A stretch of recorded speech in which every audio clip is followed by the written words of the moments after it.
கிறிஸ்துவுக்குள்ளாக அழைக்கப்பட்ட அனைத்து பரிசுத்தவான்களுக்கும் அன்பின் வாழ்த்துக்கள். பாஸ்டர் ரசல் என்ன சொன்னார் என்ற கேள்வி பதில் புத்தகம்.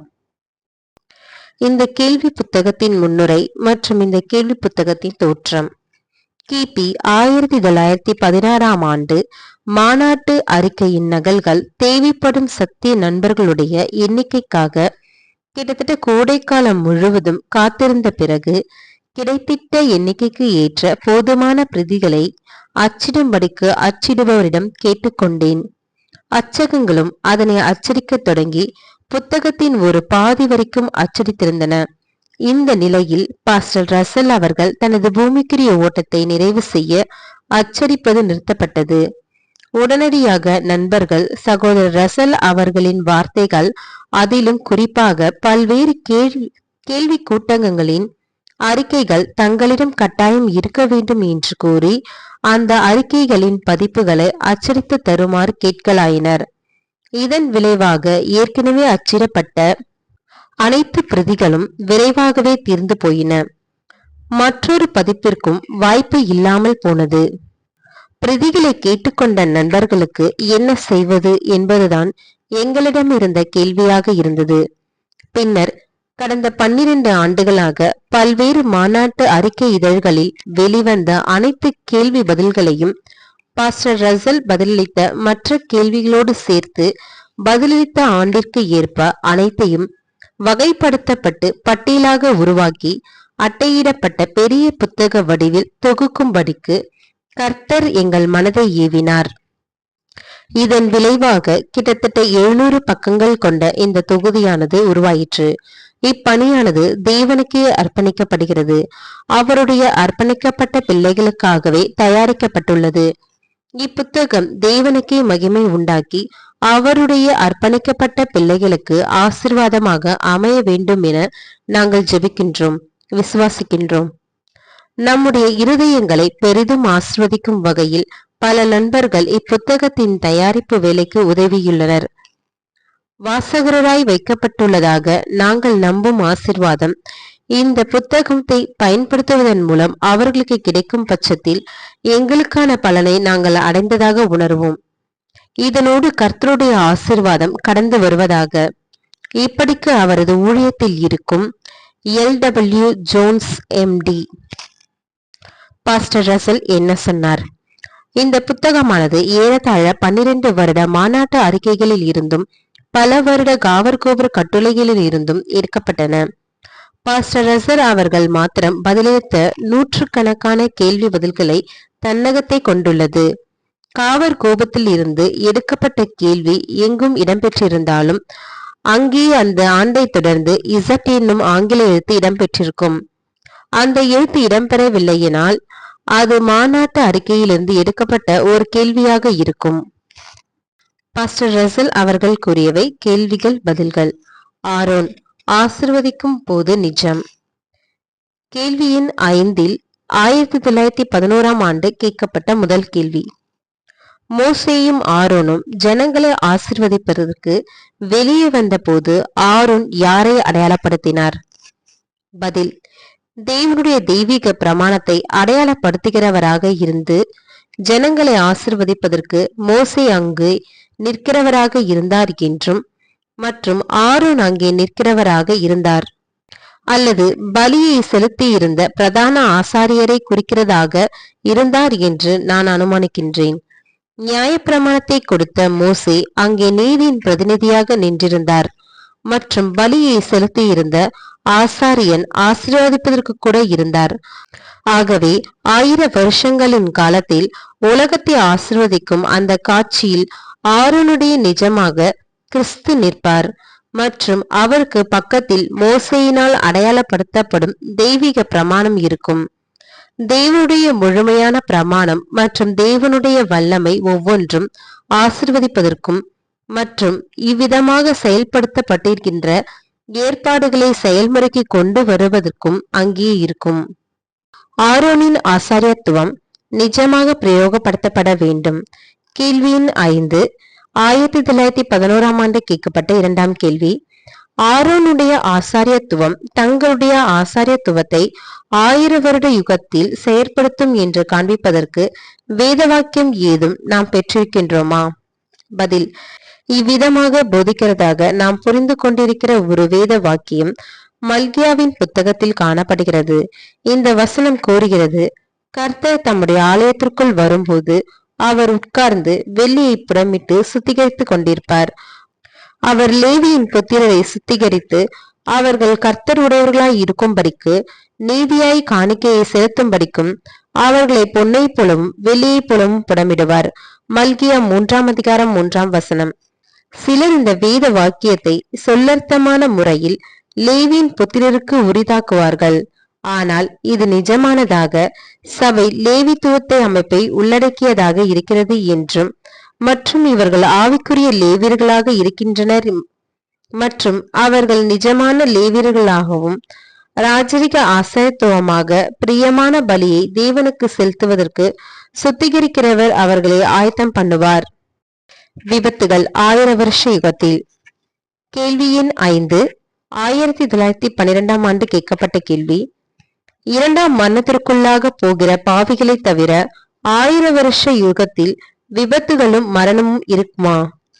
பதில்: கிறிஸ்துவின் ஆளுகை ஜீவனுக்குள்ளான நீதியின் ஆளுகையாக இருக்கும்போது மேசியா தம்முடைய ஆளுகையை ஆரம்பித்திருக்கிற உடனேயே ஆதாமின் மரணம் முடிவுக்கு வந்துவிடும் என்று நாம் புரிந்து கொள்வது இல்லை. ஏனெனில் எல்லா சத்துருக்களையும் தமது பாதத்திற்கு கீழாக்கி போடும் வரைக்கும் அவர் ஆளுகை செய்ய வேண்டியது என்று குறிப்பிடுகிறது. 1 கொரிந்தியர் 15ஆம் அதிகாரம் 25ஆம் வசனம் மற்றும் 26ஆம் வசனம்.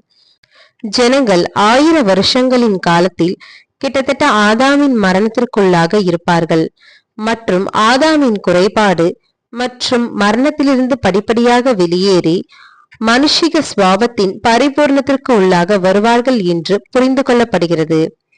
1000 வருஷ யுகத்தின் துவக்கத்தில் ஸ்தாபிக்கப்பட போகும்போது ராஜ்யம் புதிய எருசலேமை, அதாவது கிறிஸ்து தலையானவராக இருக்கும் மகிமையடைந்த சபையை உள்ளடக்கியதாய் இருக்கின்றது. வெளிப்படுத்துதல் 21ஆம் அதிகாரம் 1ஆம் வசனம் முதல் 8ஆம் வசனம் வரை. 1000 வருஷங்கள் காலத்தில் இந்த ஏற்பாட்டிற்கு இணக்கமான உலகத்தார் வருவார்கள். இவ்விதம் இணக்கமாக வரும் எல்லோருக்கும் குறைபாடுகளுக்கான அபராதம் எதிலிருந்து அவர்கள் காப்பாற்றப்படக்கூடிய வகையில் ஆசீர்வாதமான ஏற்பாடு இருக்கும். பரலோகத்தில் அறுவை சிகிச்சை நிபுணர்கள், மருத்துவர்கள், மருத்துவ அவசர ஊர்திகள் போன்றவைகளுக்கான அவசியம் இருக்காது என்று நாம் அனுமானிப்பதற்கு நியாயம் இருப்பது போன்று, பரிபூர்ணமடைய பெற்றவுடன் இனிமேல் விபத்துகள் இருக்காது என்று நியாயமாக நாம் அனுமானிக்கலாம். என் பரிசுத்த பர்வதெங்கும் தீங்கு செய்வாரும் இல்லை, கேடு செய்வாரும் இல்லை. ஏசாயா 11ஆம் அதிகாரம் 9ஆம் வசனம். தேவனுடைய சித்தம் பரலோகத்தில் செய்யப்படுவது போல பூமியிலும் செய்யப்படும். இனி துக்கம் இல்லை, இனி அழுதலும் இல்லை மற்றும் மரணமும் இல்லை என்று நாம் வாசிக்கின்றோம். ஆதாம் ஜீவ விருட்சம், நன்மை தீமை அறியத்தக்க விருட்சம். கேள்வி எண் 6. 1907ஆம் ஆண்டு கேட்கப்பட்ட கேள்வி: ஆதாம் நன்மை தீமை அறியத்தக்க விருட்சத்தின் கனியை புசிப்பதற்கு முன் ஜீவ விருட்சத்தின் கனியை புசித்தானா? அப்படியானால் அவன் என்றென்றைக்கும் ஏன் வாழவில்லை? பதில்: ஜீவ விருட்சம் என்ற வார்த்தை பன்மையில் இருக்கிறது என்று நான் பதிலளிக்கிறேன். ஏதேனின் எல்லா விருட்சகங்களும் ஜீவ விருட்சங்களாக இருந்தன. அவைகள் எல்லாம் புசிப்புக்கும் நல்லதாகவும் பார்வைக்கு அழகாகவும் இருந்தன. தேவன் ஆதாமுக்கு அளித்திருந்த ஜீவனை தக்க வைத்துக் கொள்வதற்கு புசிப்பதற்குரிய விருட்சகங்களாக அவைகள் இருந்தன. சாவிலிருந்து எப்பொழுதும் அவனை தடை பண்ணும் விதத்தில் சில வகையான வசீகரத்தை அவனுக்கு அளிக்கக்கூடிய விருட்சகங்களாக அவைகள் இருக்கவில்லை. அது கருத்தாக இருக்கிறது இல்லை. ஜீவ விருட்சங்களின் கனியை புரிந்து கொள்பவர்களாக இருந்து நம்முடைய ஆதி பெற்றோர்கள் தொடர்ந்து புசிக்கிறவர்களாக இருந்திருந்தால் அவர்களை வாழ அனுமதிப்பதற்கும் மற்றும் அவர்கள் ஒருபோதும் மரணமடைய தேவையில்லாத அளவுக்கு அவர்களுடைய அமைப்புகளின் பராமரிப்புகளுக்கும் தேவையான எல்லாவற்றையும் அளித்திருக்கும் என்று பார்வையில் இந்த ஜீவ விருட்சகங்கள் இருந்தன. வேதாகமத்தின் நம்முடைய புரிந்து கொள்ளுதலின்படி அவர்கள் எதிராளியின் சோதனைகளுக்குள் வழிநடத்தப்பட்டு மற்றும் தடை பண்ணப்பட்ட விருட்சக வகைகளை புசிப்பதற்கு 1 வருஷத்திற்கு முன்னிலிருந்து அந்த ஜீவ விருட்சகங்களின் கனிகளை அவர்கள் புசித்துக் கொண்டிருந்தனர். நன்மை தீமை அறியத்தக்க இந்த விருட்சம் ஒரு விருட்சகமாக இருக்கவில்லை, ஆனால் ஒரு வகை விருட்சகங்களாக இருந்தன. மற்றும் இந்த குறிப்பிட்ட வகையான விருட்சகங்களில் இருந்து புசிக்க வேண்டாதவர்களாக இருந்தனர். ஆகவே தேவன் அவர்களை மரணமடைய கூடியவர்களாக்கி ஜீவ விருட்சகங்களில் இருந்து விலக்கி அவர்களை தோட்டத்திலிருந்து வெளியேற்றினார் மற்றும் பண்படுத்தப்படாத பூமிக்குள்ளாக அனுப்பினார். பூமியிலிருந்து எடுக்கப்பட்ட அவர்கள் இந்த பூமிக்கு திரும்ப மட்டும் இங்கே அவர்கள் நிலத்தை உழுகிறவர்களாகவும் முள்ளும் குறுக்குகளுடனும் போராட வேண்டியவர்களாகவும் இருக்கிறார்கள். மரண தண்டனையாக இருந்து மற்றும் கர்த்தர் அவர்களை ஏதேனில் இருக்க அனுமதித்திருந்தால் அவர்கள் பாவிகளாக இருந்திருந்தாலும் கூட மரணமடையும் நிலைக்குள்ளாக வந்திருக்க மாட்டார்கள். ஆனால் மனுஷிக சுவாபத்தின் வீரியம் மற்றும் பலத்தோடு இருந்திருப்பார்கள். ஆதாம். 2ஆம் சோதனை ஏன் கொடுக்கப்படுகிறது? கேள்வி எண் 6. 1909ஆம் ஆண்டு கேட்கப்பட்ட 2ஆம் கேள்வி. ஆதாம் ஒரு சோதனையை உடையவராய் இருந்து தோல்வி அடைந்திருந்தால் அவருக்கு மற்றொரு சோதனை இருக்குமா? மற்றும் அப்படி இருந்தால் அது எதற்காக? அவர் முதலாம் சோதனையில் தோல்வி அடைந்தால் அவர் ஏன் உயிர்த்தெழுப்பப்பட வேண்டும்? பதில்: ஆதாம் உயிர்த்தெழுதல் அடைய போகிறதும் அவனுக்கு மற்றொரு சோதனை இருக்கிறது என்பதற்கான காரணம் தேவன் அவ்விதம் சித்தம் உடையவராய் இருக்கிற காரணத்தினால்தான் இருக்கும். மற்றும் இதுதான் மிக சிறந்த காரணமாக இருக்கிறது. இப்பொழுது ஏன் என்று நீங்கள் அறிய விரும்பினால், ஒருவேளை நமக்கு சாதகமாக நாம் சிலவற்றை யூகிக்கலாம். ஆதாமுடைய சோதனை வெறும் சோதனையாக இருந்தாலும் தேவன் ஏற்பாடு செய்ய முடிந்திருக்கிற மிகவும் சாதகமான நிலைமையின் கீழ் சில விஷயங்களில் ஆதாம் சோதனையை உடையவனாக இருக்கவில்லை என்பதால் தேவன் இவ்வாறு சித்தம் கொண்டிருப்பதற்கான காரணமாக இருக்கலாம் என்று நான் நினைக்கின்றேன்.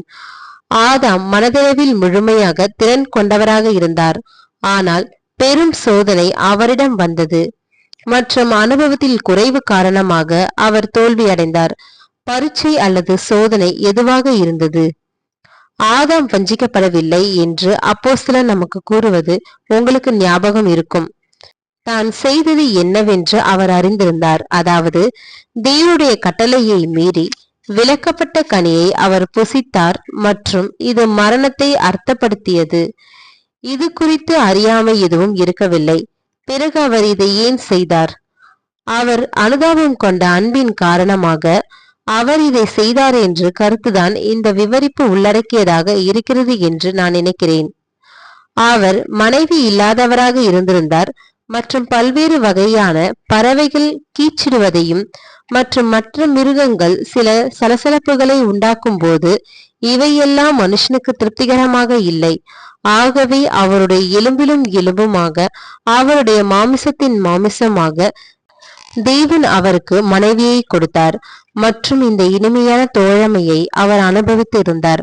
மற்றும் அவள் கீழ்ப்படியாமையால் இருந்ததற்கு பின்பு தான் அவளை இழக்கப் போவதையும் மற்றும் அவர் மறுபடியும் தனிமையாக இருக்க போவதையும் உணர்ந்த போது அவர் கூறினார், நான் அவளுடன் இதை புசிப்பேன் மற்றும் அவளுடன் இறப்பேன். அவள் வெளியே சென்று பண்படுத்தப்படாத பூமியில் இருந்து மறித்தால் நான் அவ்விதம் மறிப்பேன். ஆகவே இது உண்மையில் முதல் மனுஷனுடைய பண்பின் மிகவும் உன்னதமான அம்சமாக இருந்தது. மற்றும் நீங்கள் பார்க்கலாம், அவருடைய சோதனையின் நிபந்தனை இதை மிகவும் கடுமையான சோதனையாக்கியது. இப்பொழுது நமது பரலோக பிதா இந்த மாதிரி கூறுவதாக இருக்கும் என்று நான் நினைக்கின்றேன். ஆதாம், நீ அதை செய்த அந்த நேரத்தில் நான் உனக்கு என்ன செய்ய முடியும் அல்லது என்ன செய்ய போகிறேன் என்பதையும் மற்றும் நீ கீழ்ப்படிந்திருந்தால் அந்த சமயத்தில் நீ என்ன பெற்றிருக்கலாம் என்பதையும் நீ முழுமையாக அறியவில்லை. இப்பொழுது ஆதாம், நான் உன்னையும் மற்றும் உன் சந்ததி எல்லோரையும் மீட்கும் நோக்கத்தில் உள்ளேன். என்னுடைய அன்பின் செயல் விளக்கத்தை நீ பெறுவாய் மற்றும் என்னுடைய அன்பின் உயரம், ஆழம், நீளம் மற்றும் அகலத்தை நீ கற்றுக்கொண்ட பின்பு என்னுடைய பிரமாணத்தை முழுமையாகவும் மற்றும் பூரணமாகவும் கைக்கொள்ளவும் மற்றும் என்றென்றைக்கும் வாழ்வதற்கு நான் உன்னிடம் எதிர்பார்க்கின்றேன். ஆனால் நீ கீழ்ப்படியாவிட்டால் அப்பொழுது நீ இரண்டாம் மரணத்தில் மரிப்பாய். மற்றும் சீர்பொருந்தலுக்கு மற்றொரு வாய்ப்பு ஒருபொழுதும் இருக்காது. ஆமீன்.